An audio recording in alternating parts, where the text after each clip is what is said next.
Oi, meu nome é Laís e sejam muito bem-vindos ao meu canal. E no vídeo de hoje vou fazer um review do suporte para pescoço para GoPro Hero 11 Black. Então esse é o suporte para pescoço. Ele veio dentro dessa caixinha e dentro dessa caixinha vem o parafuso para prender a GoPro e esse manual de instrução em inglês. Agora eu vou encaixar a GoPro no suporte.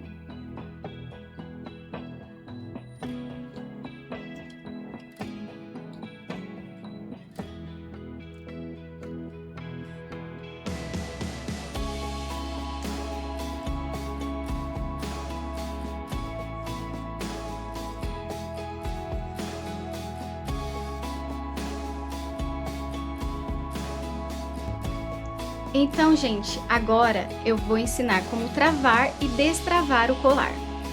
Tem esse botão aqui, então eu aperto, seguro e ele vai destravar.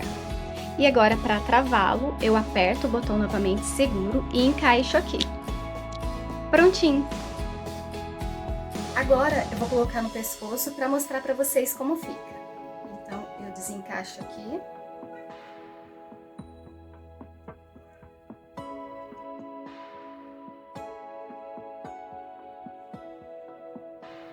Depois de travado, ele fica bem firme.